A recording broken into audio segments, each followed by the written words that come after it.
Welcome to You Can't Make This Stuff Up, Boss Level Stories, the podcast where real life workplace chaos meets real world career and leadership wisdom. I am your host, Charles Smith, leadership coach, military and corporate leader, and someone who has seen the type of workplace absurdity that I probably would not have believed if I had not seen it myself.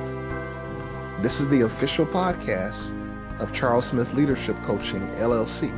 And for more information on the services I provide, please visit my website at www.csmithleadercoach.com. Today's episode is The Lie That Got Caught on the Resume.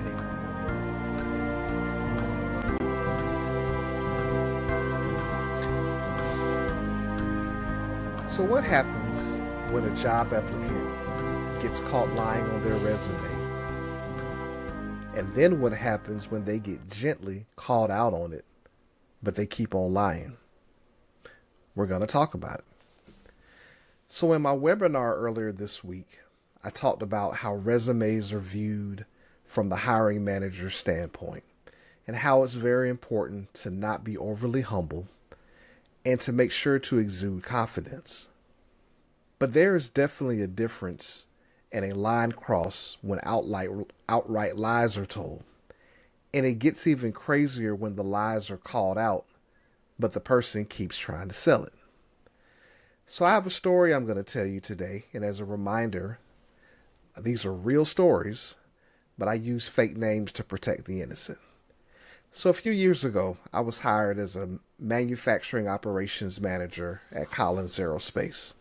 I had a department of roughly 90 people divided up into 6 teams, and all of these teams made different components in the manufacturing of energetics, which is a very fancy term for explosives.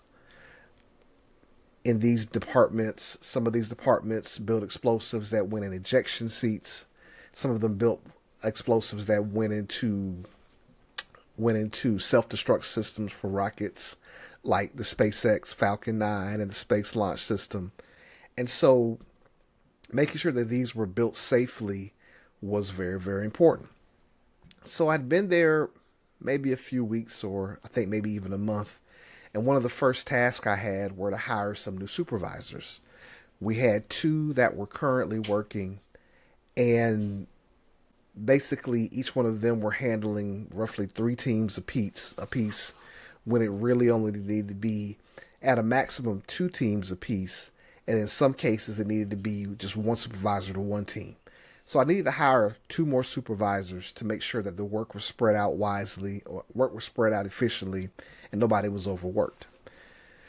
So the way that the process worked at Collins is our HR department would screen all of the applications that came in. Some of them came in online, some of them were personally referred, but there would be an initial screening of all of those applications by the HR department.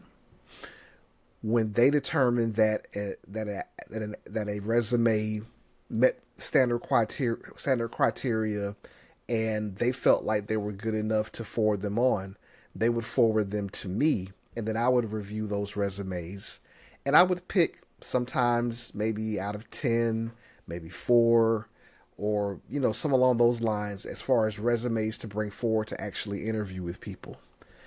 So I was in this process, going through the resumes that HR sent, and one particular resume stood out to me.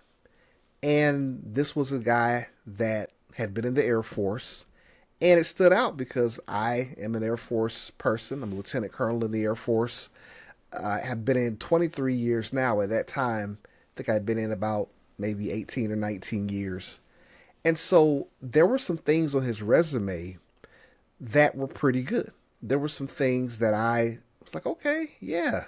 And knowing what I know about the Air Force and knowing what I know about how units run, his resume was very, very interesting to me.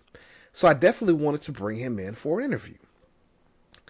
So HR set it up. And the way I was doing interviews at this time, and you have to understand, I've done lots and lots of interviews for Air Force situations, other corporate situations. And so I knew how to do interviews and knew how to do them well. But one of the things I wanted to do, being new to Collins and being new to their environment, I wanted to always have somebody else in on the interview with me that had been there for a little while, so that if there was something that I missed or I didn't know that was said during the interview, both for good and for bad, they could pick up on it, and then we can talk about it during our interview debrief. So what I would normally do is I would normally have a supervisor that worked for me that would sit in on the interviews, and they would take notes as well. And this kind of served two purposes. Number one, to give me that backup that I needed, and so that I wouldn't miss anything. But also, they were interviewing essentially who would be their counterpart, and I needed to know if the fit was there and why, or if the fit was not there and why. So having one of those two supervisors on board during those interviews is very critical.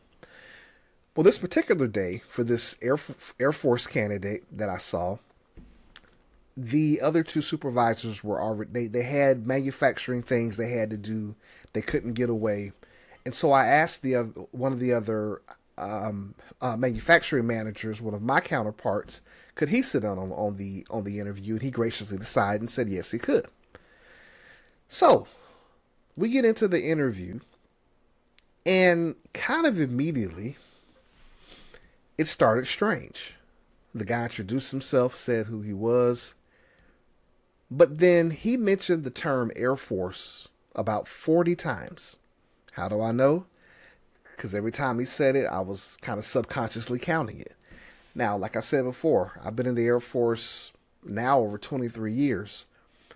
I don't know if I've said the term Air Force 40 times in a week. Probably not in a day. Definitely not in 5 minutes. But this guy talked Air Force, Air Force, Air Force, Air Force, Air Force.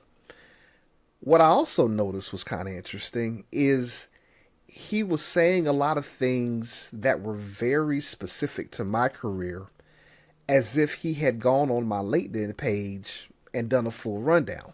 Now, inherently, there's nothing wrong with that, and I encourage people all the time, if you know who you're going to be interviewing with, either for a phone interview or a site interview, and you know their name and you can find their LinkedIn profile, there's no problem with going to research them. There's no problem with going to understand what their background is, because, interviews a lot of times are very conversational. And so if you can know who you're interviewing with and know a little bit about them, that normally is a very, very good thing. But this was kind of weird because it was like he did it in such a way where he wanted me to know that he did it. It was just very, very interesting. But anyway, we get into the interview, and although that first part was definitely weird, for the first 10 minutes, everything was pretty normal. He ran through his career. He started talking about some of the things he'd done. I started asking questions, and my counterparts asking questions. So this first 10-minute part is going pretty well, about like I expected to go for a candidate of this caliber, or what I thought was this caliber. And then he mentioned the term aircraft battle damage repair engineer. And I heard it, and my ears perked up, and I looked on his resume. I didn't see it on there anywhere. But the term aircraft battle damage repair engineering, or aircraft battle damage repair engineer, is very near and dear to my heart, because my first Air Force assignment, I was an aircraft battle damage repair engineer. And to give you an idea for what that term is, in the Air Force, if there's a situation where an aircraft is damaged in battle, and they can land that aircraft maybe at a forward operating base or maybe in an austere condition, they have what's called aircraft battle damage repair engineering teams. And those teams are trained to go out and to get those aircraft repaired enough to where they can be flown from that forward location where they are back to a base where there's heavier maintenance equipment, where there's better facilities. And if the damage is severe enough, They can be flown from there back to back to the United States or wherever for further repair. So when he mentioned ABDR, it triggered for me some very good memories because that was I had a lot of cool Air Force jobs in my career, but that was one of, if not the coolest Air Force job I had. So he's talking about aircraft battle damage repair engineering or repair because I was an engineer on the teams, but they had repair technicians, so we were an ABDR team. But then he said that he taught himself and he trained himself in ABDR. And I don't have a good poker face normally. So when he said that, I kind of reacted because I knew what he was saying was a lie. You see, aircraft battle damage repair is not something that anybody can train themselves for. There's a very regimented, very legal process in the Air Force you have to go through to get certified in this. For me as an engineer, I had to take the aircraft battle damage repair engineering class.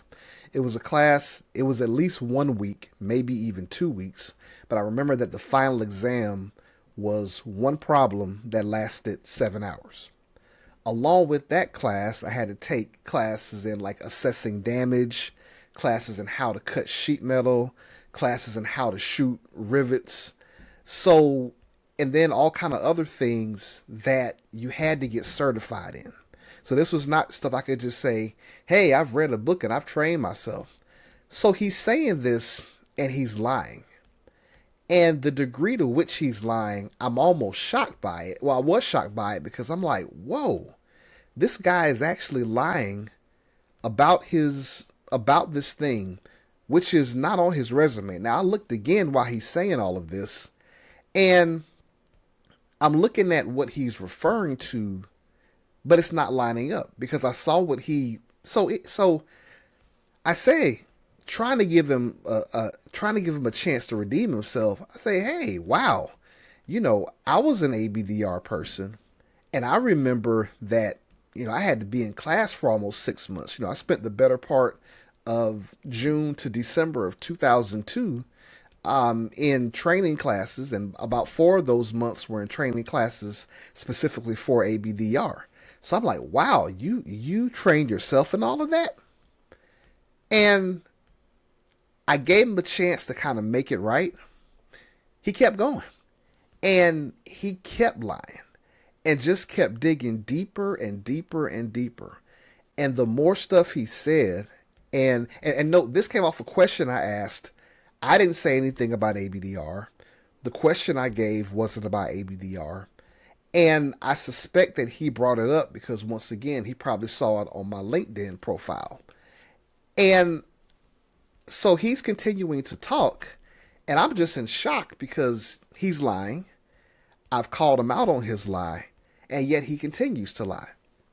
And then it gets even crazier. So then, as we keep going in the interview, as my counterpart's asking questions, then he's lying about being on the Air Force Thunderbird team. And for those of y'all who don't know, the Air Force Thunderbird team is the aerial demonstration team of the Air Force. It comprises of 6 pilots flying F-16 Falcons. It's the Air Force equivalent of the Thunderbirds. I'm sorry, the Air Force equivalent of the Navy Blue Angels. And the lies he told about the Thunderbirds. So first of all, I knew something was wrong. Because generally speaking, if somebody's been on the Thunderbirds, it's one of those career things that is a career highlight. And you find some way to put it on your resume so that everybody knows that you're on the Thunderbirds. I know if I had been, if that's, if I had an opportunity to go on the Thunderbirds as like a maintenance officer or something, that would have been a very highly advertised resume bullet because of how awesome that is to be on that team. So that wasn't on his resume. That was a red flag. But then even the things that he was saying about it were straight up lies. So at this point, I know I'm dealing with somebody who's not telling the truth. I know I'm dealing with somebody who thinks I'm dumb enough to believe his lies, even though I know he's not telling the truth. And then it got even weirder at the end because, generally speaking, on an interview, especially at that stage, um, no, no, no decisions are being made yet. And he basically told us to hire him right there. He said that he had several other potential offers and that we should hire him right there so that we wouldn't lose him to another potential offer. I I politely said, "Well, we have a process we have to follow, and that's not part of our process." And so he left. So in the interview debriefing with the other manager that was there, he asked, "So Charles, do you think the guy? What do you think about it?" And I looked him in his face. I said, "He's lying, man. He's lying." And he looked back to me like, "What do you mean he's lying?" And I explained to him how everything he said about ABDR was wrong, what he said about the Thunderbirds was wrong, and how he just I didn't trust at that point anything else on his resume. So needless to say, this guy did not get the job. So what's the lesson here? Because there's got to be one. So here's the thing. Resumes are exaggerated and embellished a lot. And as a hiring manager who has hired managers, hired supervisors, other lower other lower ranking workers, for lack of a better term, it's not the best word, but the full scale of workers. I've seen a lot of interesting resumes, and I've seen a lot of resumes that were exaggerated and embellished, but that is really very different from lying on the resume. For example, if you say, "Okay, I did a project and this project saved the company 10% in expenses over the course of a year." Maybe that number actually was 7.5. Maybe that number was 8. But you did the project and there was a reduction, and there was a reduction that was significant. Well, maybe you don't know exactly what it was, and 10% is a safe number. Doing that, though, is far different from saying, "I did a project, but you didn't do it at all." And that's what this guy did. Now, looking back on it, maybe he was desperate. Maybe he was in a situation where he felt like he had to say what he had to say, maybe to impress me, maybe to make it seem like he knew what he was talking about. But it did not give him an excuse to lie. It did not give him an excuse to tell essentially what was an untruth. The really bad part is the other parts of his resume and what seemed to be his experience actually were pretty good. And it may have actually given him a chance to get the job and get a chance of being hired, but we'll never know, because those two lies that he told, I didn't trust the rest of his resume anyway. So, your resume is what you have made it. Let me say that again. Your resume is what you have made it. And if you want to make your resume better, there are things that you can do to do that. You can go to school. If you can't go to school, there are certifications you can get. Along with certifications, I think the best thing to do is get the right job experience. Because you want to make sure that, school is great. Trust me, I am definitely a proponent of education, both formal education. I've gone through several levels of professional military education. Education is great. Certification are great as well. But job experience is important, because the result of those schools and education, the result of those certifications, is what are you doing on the job? What impact are you having? And your resume should speak to that. If it's not, you don't want to lie about it, because it's too hard to keep the story straight. In all the people I've hired, I've never hired somebody with a perfect resume, because it doesn't exist. But if you have a resume that accurately talks about what you've done, it details your impact on where you were, and as long as you can speak to it, that's really all that matters.